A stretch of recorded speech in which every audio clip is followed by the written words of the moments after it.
एक रात उज्जैनी के राजमहल में शांति छाई हुई थी।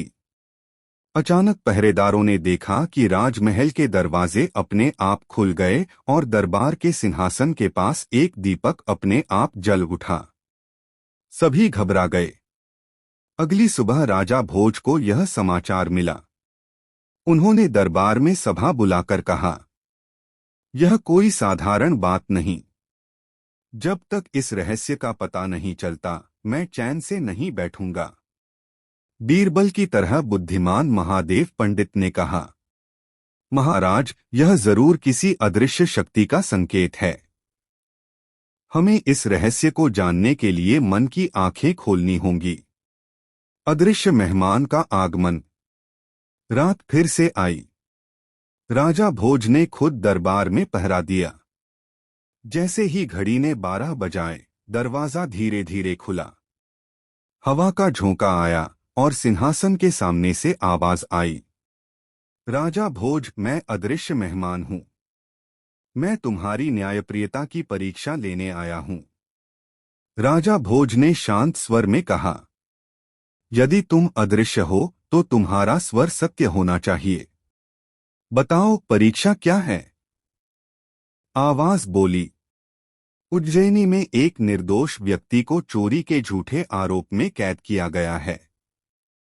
यदि तुम न्याय के सच्चे राजा हो तो बिना देखे, बिना सबूत के, केवल अपनी बुद्धि से सच्चाई पहचानो।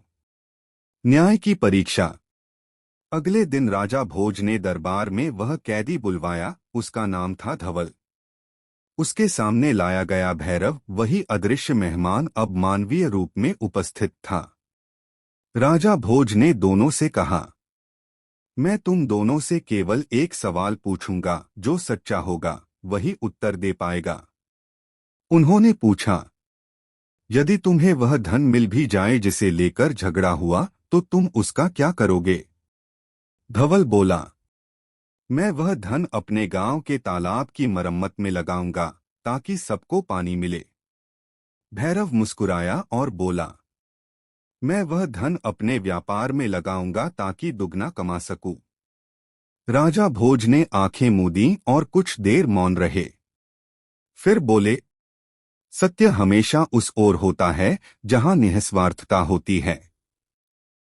इस दरबार में सच्चा व्यक्ति धवल है। तुरंत राजमहल में एक तेज प्रकाश फैला और भैरव गायब हो गया। तभी हवा में वही आवाज गूंजी, राजा भोज, तुमने न्याय की परीक्षा उत्तीर्ण की। मैं सत्य का दूत था। तुम्हारा राज्य तब तक समृद्ध रहेगा जब तक तुम्हारा हृदय निष्पक्ष रहेगा। अंत में राजा भोज ने मुस्कुराते हुए कहा, न्याय आंखों से नहीं, अंतःकरण से किया जाता है। जो राजा अपने प्रजा के दुख को सुनता है, वही सच्चा शासक होता है। राज्य में उत्सव मनाया गया। चंद्रिका, जिसने सच्चाई की खोज में राजा भोज की सहायता की थी, उसे राजसभा में सम्मानित किया गया।